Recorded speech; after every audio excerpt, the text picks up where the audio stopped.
Escucha En el Radar, episodio 18, temporada 3, con el coronel Ramiro Muñoz, comandante de la Policía Militar, moderado por el periodista Rodolfo Colindres Erazo. Elimina los 5 tipos de dolor con Iboprodol Ultra, fórmula única. Saludos amigos, gracias por acompañarnos en este nuevo episodio del podcast En el Radar de Radio América. Hoy vamos a tener el gusto de dialogar con el coronel Ramiro Muñoz. Él es el comandante de la Policía Militar y del Orden Público. También preside la Comisión Interventora de los Centros Penales. Un hombre bien abierto con la prensa y muy dinámico y de voz fuerte y entusiasta. ¿Qué tal está, coronel? Gracias por acompañarnos en este podcast. Un gusto saludarle, don Rodolfo. Es un enorme placer estar con ustedes y que podamos platicar este tiempo y poder hablar de lo que nosotros hacemos. Y fíjate que cuando dice lo que hacemos, en algún momento usted dijo, no le tenga miedo a la policía militar. Se creó un concepto en algún momento de la vida que los militares no están hechos para ser policías, que son bruscos, que pueden disparar, que pueden, como que no son reflexivos. ¿Qué hay de esto? Hay cosas que quedaron en el pasado, don Rodolfo. La policía militar es un ente altamente capacitado, respetuoso de la persona humana, respetuoso de los derechos humanos. Creo que es una institución que es la que más recibe educación en derechos humanos y en respeto a las personas. Entonces creo que a veces las cosas se dijeron al inicio acerca generalmente de las Fuerzas Armadas, del Ejército, pero la policía militar es otra cosa. La policía militar es un ente altamente calificado, capacitado, móvil, entrenado para poder apoyar lo que el país requiera. Y en un momento desde la creación, como usted dice, siempre se puso oposición. Antes, muchos años atrás, existió una policía militar, ¿no? Así, usted me ayuda con esto. Pero en la creación actual, desde el gobierno anterior, se le vio mal. ¿Era necesaria una policía militar o no en el país? Mi opinión, don Rodolfo, acerca de esto, en mi opinión, claro que era necesario. Creo que a veces los que manchamos las instituciones no son las instituciones las malas, sino quienes dirigimos las instituciones. A veces le damos el color o la forma de la persona que dirige las instituciones o el Estado en determinado momento, no queriendo decir con esto que las instituciones sean así. Yo tengo 2 años de ser comandante de la Policía Militar y antes fui comandante 2 años de uno de los batallones de la Policía Militar, y le digo que son hondureños igual que todos que vienen de tierra adentro, hombres humildes, con mucha voluntad de servir al país, con enorme valor, con muchos principios. Como en toda institución, puede hacer que haya alguien que se salga del camino, pero el que se sale del camino nosotros lo enderezamos, porque aquí no hay y no debe haber oportunidad para acariciar los ilícitos, ni para prestarse ante nadie y con nadie para hacer cosas ilícitas. Cuando usted dice los enderezamos, en algún momento salió un episodio, usted recuerda que usted reprendió a una persona que le grabaron y la gente se quedó con esa imagen. Estos son los militares típicos de nuestro país. Don Rodolfo, ¿cómo corrigen? Le voy a decir una cosa. Sí. A veces nosotros nos asustamos de nada, hombre. Mire, en este país suceden tantas cosas que eso es una pequeñez. Y ante todo quiero decirle, así como usted es un periodista, yo soy un militar y soy un coronel y tenemos procedimientos y formas. Entonces por eso, para los que conocen el ambiente nuestro, eso es el pan nuestro de cada día entre todos. Y alguien me va a decir a mí, sí, pero se tratan así. Yo le invito a que venga un tiempo con nosotros y que escuche a todo mundo. Y va a haber muchas formas de decir las cosas que de repente afuera se asustarían. Eso es como que si nosotros tuviéramos un micrófono en nuestras casas y que nos escucharan todo lo que decimos en nuestras casas. Lo que decimos en nuestras casas, si sale en público, nos apedrean. Pero nada que ver. Eso, cuando le digo que enderezamos a cualquiera yo no tengo problema, licenciado Rodolfo, para un policía militar que comete un ilícito y mandarlo a disposición del Ministerio Público. No hay problema. Mire, no podemos soportar nosotros la corrupción. No debemos hacerlo. No debemos nosotros por ningún momento. prestarnos para el favor hacia organizaciones criminales, maras, pandillas, narcotraficantes o todos aquellos que apoyan a los narcotraficantes o a las maras y pandillas, porque aquí hay una cara visible del narco, del pandillero, del marero, y las caras invisibles que están atrás de eso, que son los verdaderos narcotraficantes. Ese es el problema. Entonces, nosotros, o sea, en mi mente tengo claro yo qué cosa debe de hacer, y soy un militar, y mis únicos principios son: hagamos lo correcto si queremos vivir correctamente, respetemos la ley si amamos la libertad. Mire, si a cada cosa nosotros le aplicamos la ley, no vamos a tener ningún problema, y vamos a tener uno de los tesoros más valiosos para la vida humana, que es la libertad. Sí, ahora usted dice, corregimos, le insisto, y ha dicho algo que obvio lo sabemos, que siempre se dijo, quería hacerte hombre, anda al ejército, aunque ahora hay mujeres también en el ejército. Pero el castigo inicial para los militares, alguien que tiene una falta, es fuerte. El castigo militar es físico. ¿Cómo es el castigo para un militar? Mire, que vaya a correr, que vaya a hacer culucas, que vaya a hacer abdominales, que lo pongan a hacer un ejercicio físico o que lo arresten, eso es evitar que pueda salir libre. Esos son los castigos que hay, excepto tocar a alguien. Mire, hoy yo le aseguro que no hay... Yo tengo 4,200 y pico hombres en la policía militar. Y nadie le va a tocar a un policía militar. Nadie le va a golpear a un policía militar. Nadie. Además que el policía militar tampoco lo va a permitir. Hasta eso hemos llegado, pues, aquel tiempo del pasado donde se podrían hacer cosas supuestas fuera de la ley, hoy no las pueden hacer. Hoy no se pueden hacer. Ahora, dichos es cualquier cosa. Eso es interesante, porque sabemos la disciplina de los militares, se supone que son gente preparada hasta para la guerra. Le hago la pregunta porque estando al frente de la interventora de los centros policiales, y usted mismo en algún momento dijo, penales, perdón, siempre hay amenazas, siempre hay alguien que quiere influenciar, intimidar. ¿Es fácil intimidar a un militar en el caso suyo? Yo estoy totalmente claro que estos solo intimidan a los que le reciben cosas. Mira, a mí nunca me ha ofrecido alguien algo incorrecto. Nunca me lo ha ofrecido. Y estoy totalmente seguro que no me lo va a ofrecer. Ni una mara, ni una pandilla, ni un narcotraficante. Nadie, todo como se llama en este país, no va a venir a ofrecer algo a mí. Va a venir a ofrecer algo. Yo estoy claro en una cosa. Soy una autoridad. Alguien viene y me ofrece algo, yo lo voy a mandar al presidio. Y mire, pareciera inaudito en estos tiempos, pero la ley es la ley. Y la ley, un intento de soborno o querer sobornar a alguien no está en el Código Penal sancionado. Ahí está. Si solo nosotros en Honduras, licenciado Rodolfo, tenemos excelentes leyes. Hagámoslas cumplir, hombre. Si lo que nos falta a nosotros es que nunca queremos cumplir la ley. Nunca queremos hacer que se cumpla. Uh-huh. Nadie le ha ofrecido un soborno, dice usted, y obvio se le cree, ¿no? Porque tampoco son personas muy accesibles que se digan. Usted se ha probado en esto. Y ¿cómo es esto de que en los centros penales las maras ofrecen y controlan el centro penal, que hacen regalos, le controlan la vida? O sea, saben cómo debilitar al mismo guardia y no han llegado a usted.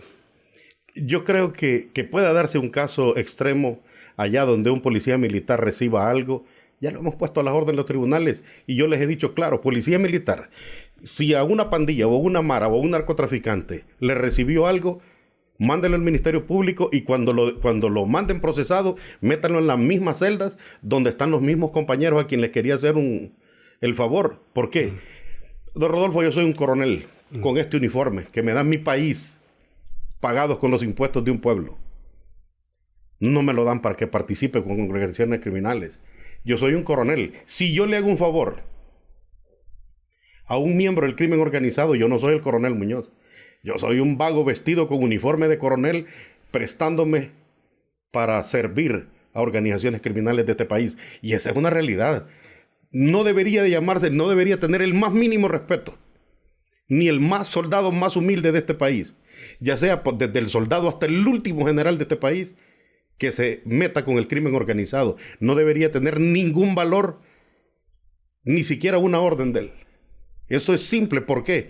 Porque estamos obedeciendo a un criminal que anda en uniforme con insignias del grado que sea. Entonces, en los centros penales, las maras verdaderamente no están controlando. No lo están controlando. No están controlando No. ninguno.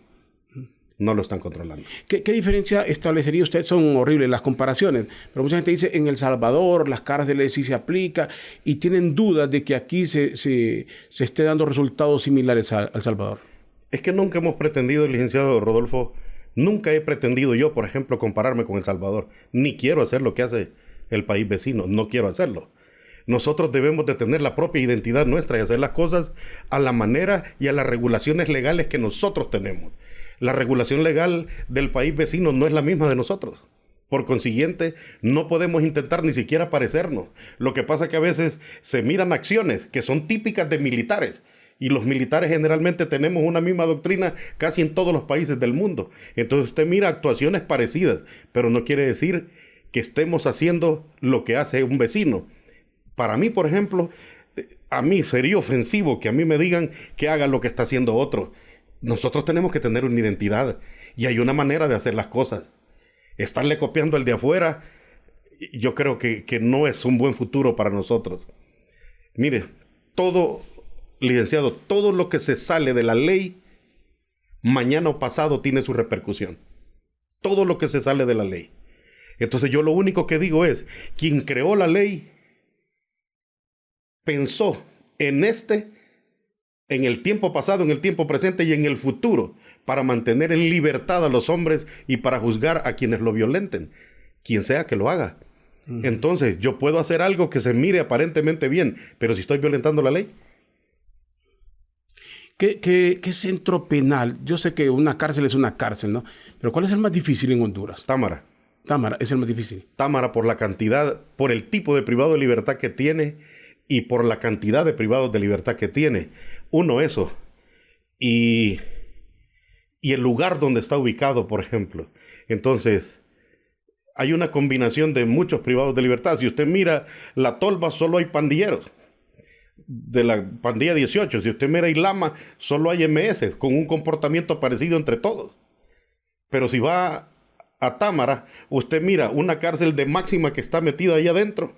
Mira diferentes módulos donde hay policías, donde hay jueces, donde hay militares, donde hay todo tipo de cosas. O sea, hay una mezcla de todo.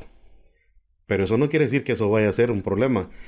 Yo le puedo asegurar que nosotros por tarde febrero del siguiente año, nosotros vamos a tener clasificados los privados de libertad de acuerdo a su condición jurídica y de acuerdo al nivel de peligrosidad que debe de haber, que nunca se ha hecho.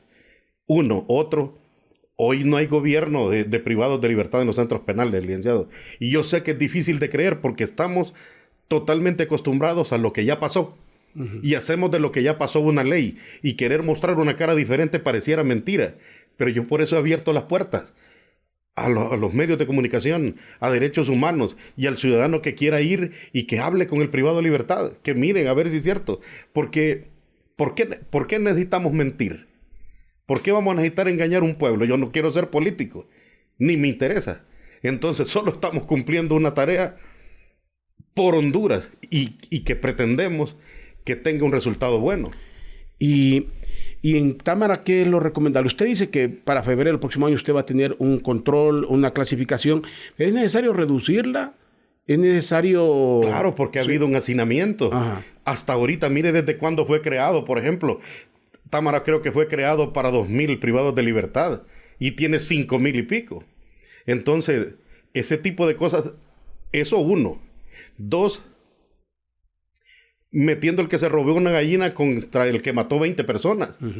Tres, gobernado por el crimen organizado desde principio a fin. Entonces, querer quitar esto no es fácil. Pero que se puede, se puede. Si el que no tiene que ser delincuente soy yo. El que no tiene que ser delincuente es el director y el comandante del batallón que está asegurando ese centro penal. Si los tres somos honestos, el resto o se alinea lo correcto o se va al presidio.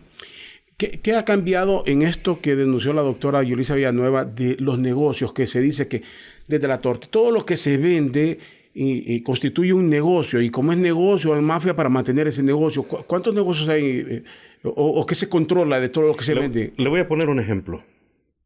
Cuando nosotros ingresamos solo en el módulo de Casablanca, habían 25 restaurantes. Y el tráfico de drogas en Támara ascendía por lo menos a unos 30, 40 millones de lempiras mensuales por la cantidad de droga que se movía ahí. Vaya, mire hoy. Entremos el día que usted quiera, vamos, ingresemos al módulo que usted quiera, usted cójalo. A ver si encontramos un negocio adentro. Porque es bueno, mire, yo creo que Honduras tenemos que mostrarnos, pues. Hay mucha palabra, hay mucho cuento, pero mostrarnos y enseñar lo que estamos haciendo, la gente no lo quiere hacer. Por eso a través de los tiempos entrar a una cárcel ha sido tan difícil. ¿Por qué debe ser tan difícil? ¿Por qué? Si lo que tenemos ahí es correcto, ¿cuál es el problema para mostrarlo? ¿O cuál debería de ser el problema para mostrarlo? Ninguno.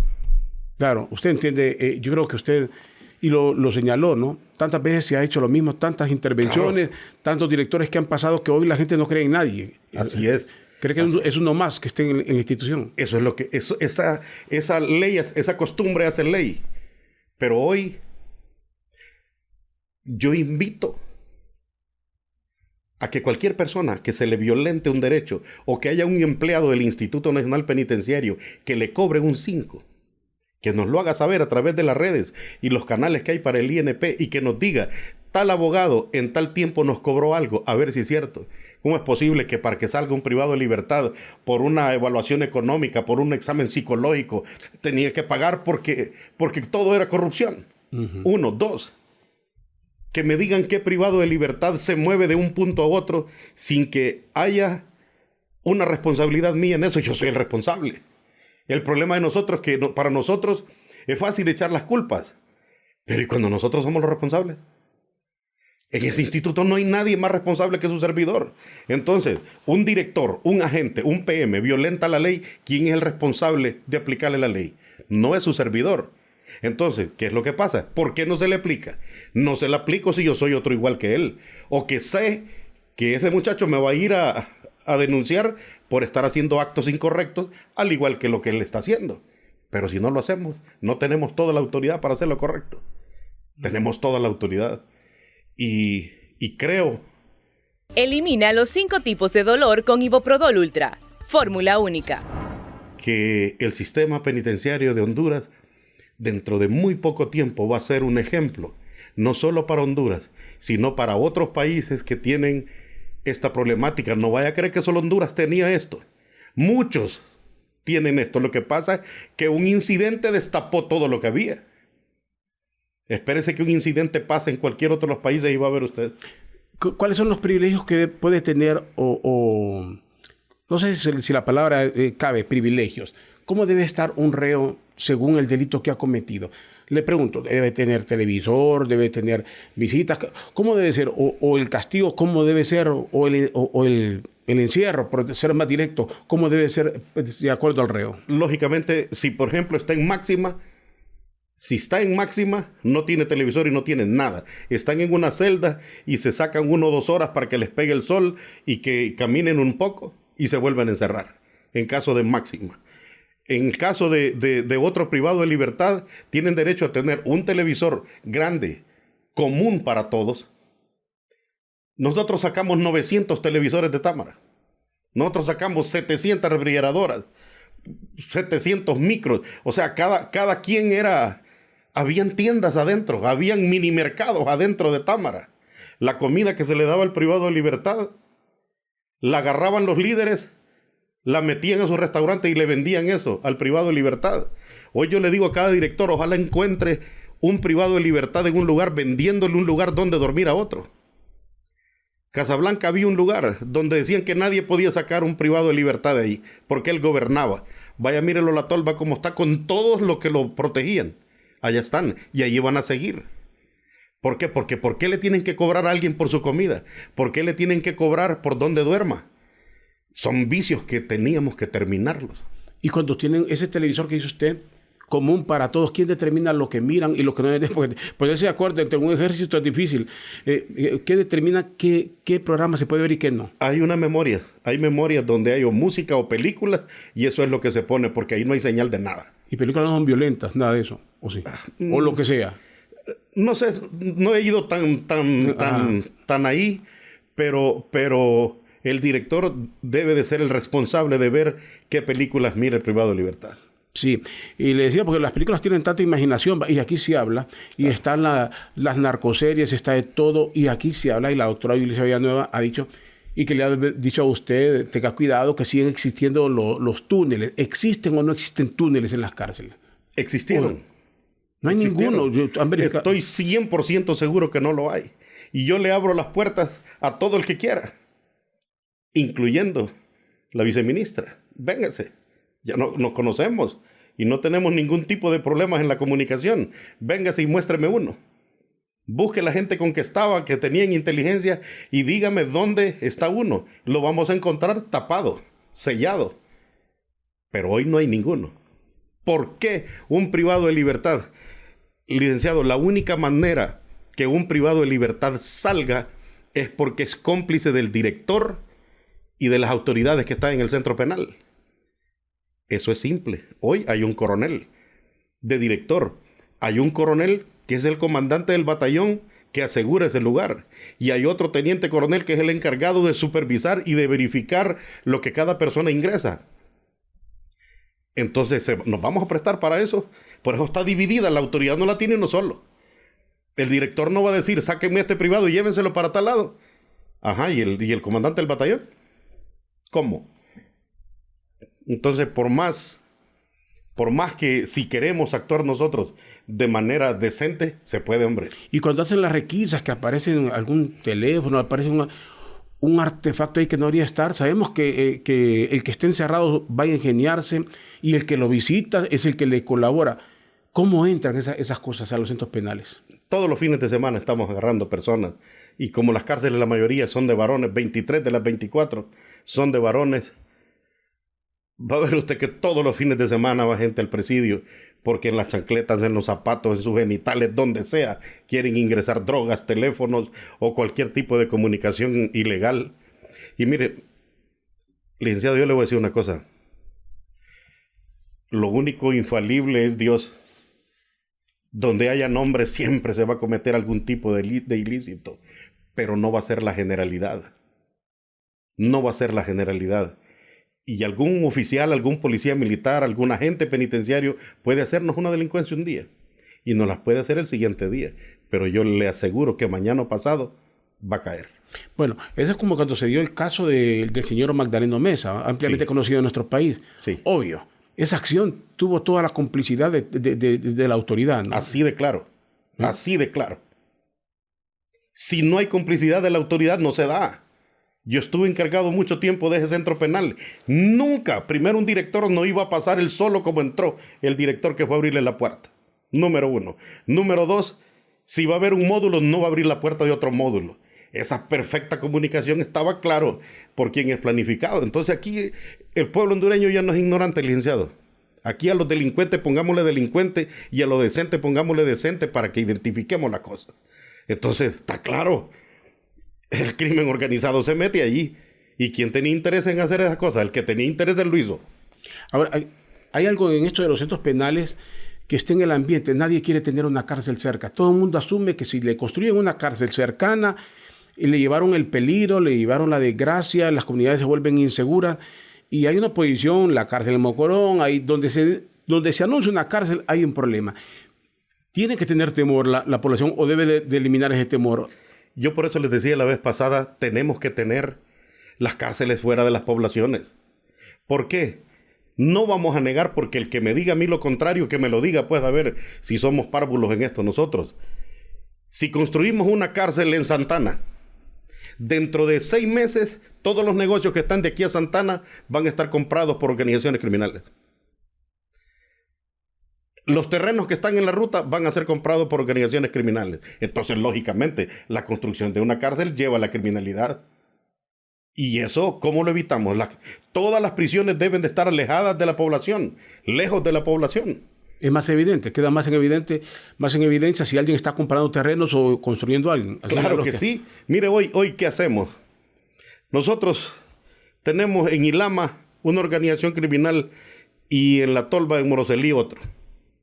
Pero hoy están ahí, sin que se den cuenta pasado, una está en otro lado y otra está en otro lado. Y simple y sencillamente las cambiamos a la vez todas. Allá sí compró aquel un negocio, ahora va otro para ahí. Entonces, si actuamos de manera correcta, decente, nosotros podemos cambiar cualquier cosa. Hasta los centros penales de nuestro país, que a través de la historia han sido las universidades del crimen y a los centros de extorsión y de todo el mal que uno se puede imaginar.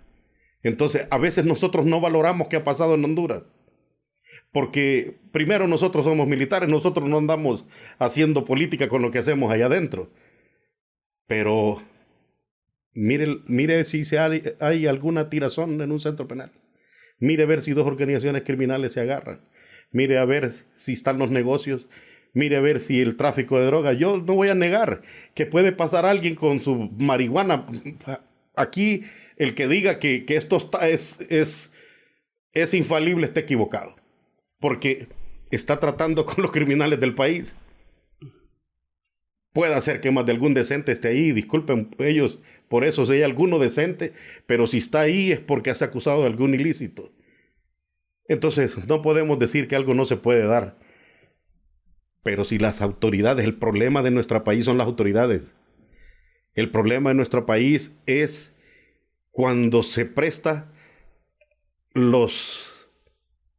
las autoridades para beneficiar una organización criminal. Ese es el problema. Y si no se presta, no hay problema. Y cuando ustedes han hecho una labor, han desmantelado antenas de telecomunicación, y esas, ¿cómo es que sirven? Al centro penal no llegan. Entonces, ¿qué tipo de comunicación buscan si es en los alrededores y cómo las detectan ustedes?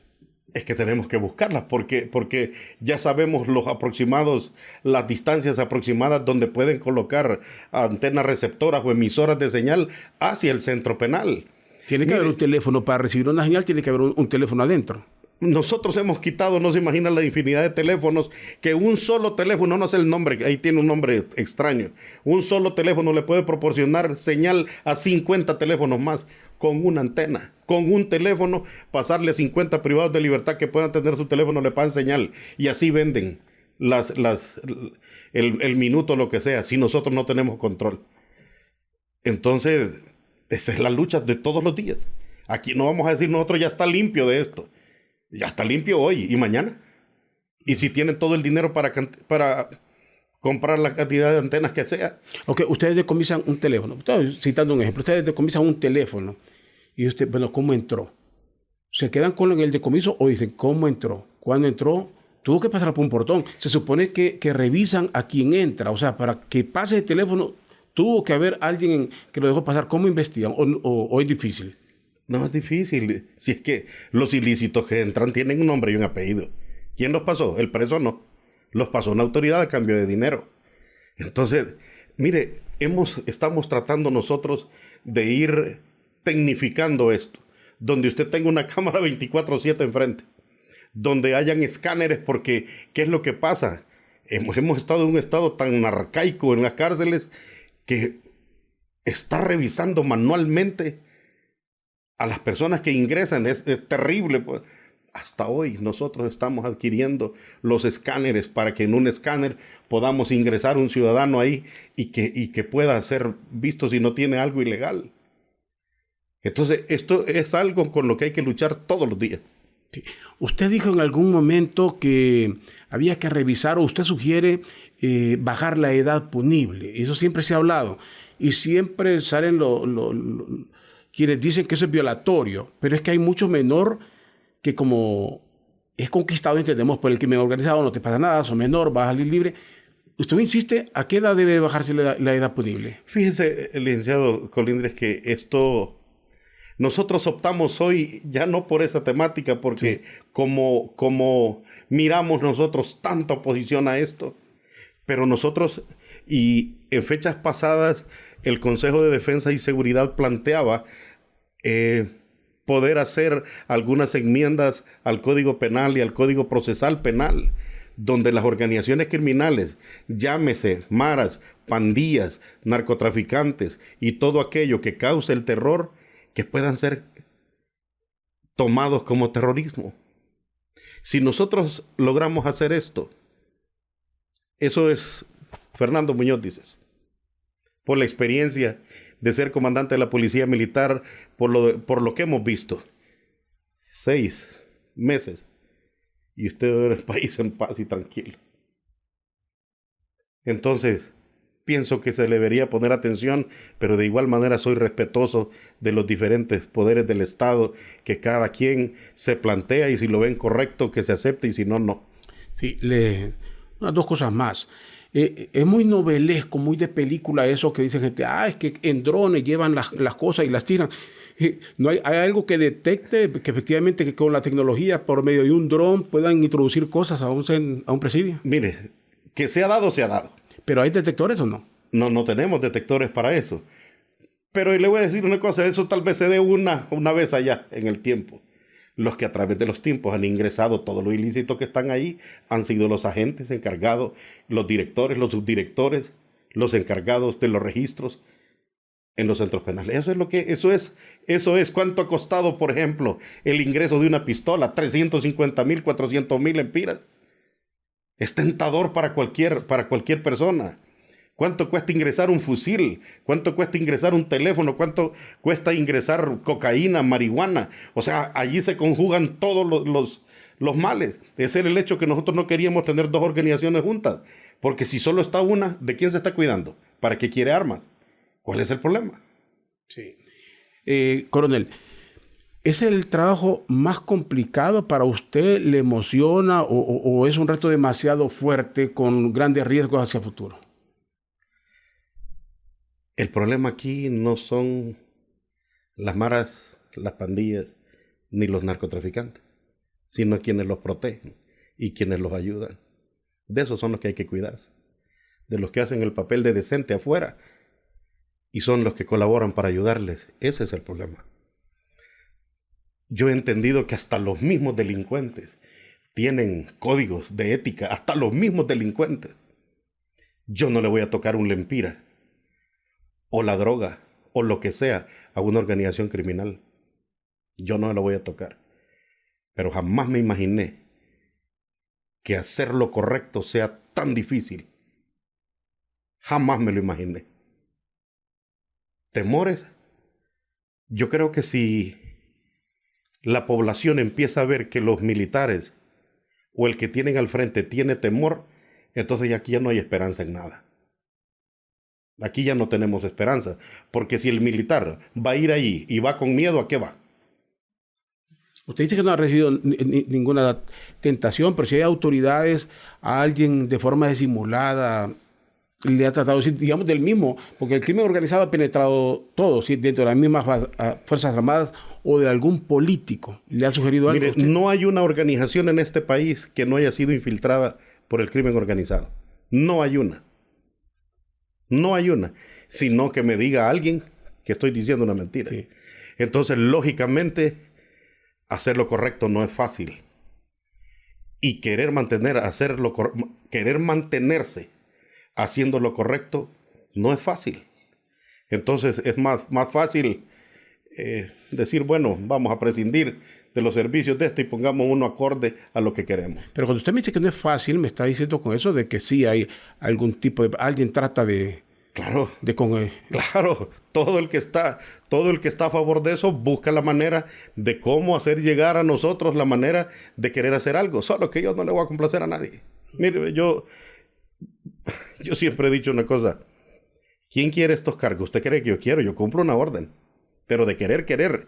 Cuando me dicen, a mí no me preguntan, ¿quiere? Si no, mire, usted es nombrado en esto. Y yo cumplo la orden. Pero al igual que cumplo la orden, que nadie venga conmigo a querer que yo haga lo incorrecto porque no lo voy a hacer. ¿Por qué lo tengo que hacer si no le debo nada a nadie? Soy un coronel. Hasta aquí, Dios ha sido bueno conmigo y he llegado sin la ayuda de nadie, solo de Dios y de mi familia. Entonces, ¿cuál es el problema? Este cargo, ¿quién lo quiere? ¿Quién lo quiere? El que lo quiera No, hombre, y cree que puede hacerlo bien, ahí está. Sí. Aquí, es más, los problemas de la gente que viene aquí es porque se vinculan a una o a otra organización criminal, y eso es lo que los mantiene en temor todo el día. Porque ahí ya no solo está pensando que la autoridad puede ejercer algún control o aplicarle la ley, sino la otra organización criminal. Pero a mí que me diga la pandilla 18 que yo le hice un favor a la MS, o la MS que me diga que yo le hice un favor a la 18, o que yo le hice un favor a un narcotraficante. ¿Por qué? ¿Por qué? ¿Quiénes son los jefes de...? Oye, difícil conocer nombres, ¿no? Pero ¿quiénes son los jefes? La pregunta es amplia. ¿Quiénes son los jefes de esas maras? Uno, cuando hablan de mara afuera, uno se imagina el tatuado, el vago, por decirlo así, el que anda todo desarrapado.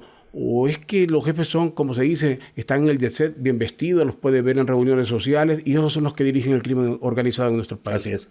¿Esos son? Así es. ¿Y los hay todavía entonces aquí? Claro que sí, hombre, claro que sí. Mire, eso es como si yo no estoy en un lugar, atrás viene el que me va a relevar. Así es, lo mismito hacen las organizaciones criminales. Y están serruchándole el piso, como dice el pueblo, a usted, para decir, este coronelcito nos salió muy legalista, y tenemos que ver cómo lo remueven de ahí.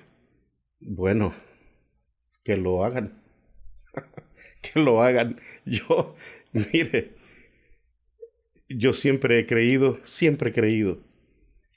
que nuestro país es un país bendito, bendecido por Dios, que se pueden hacer tantas cosas, pero quitando esa sinvergüenzada de todas las cosas, de todas las instituciones.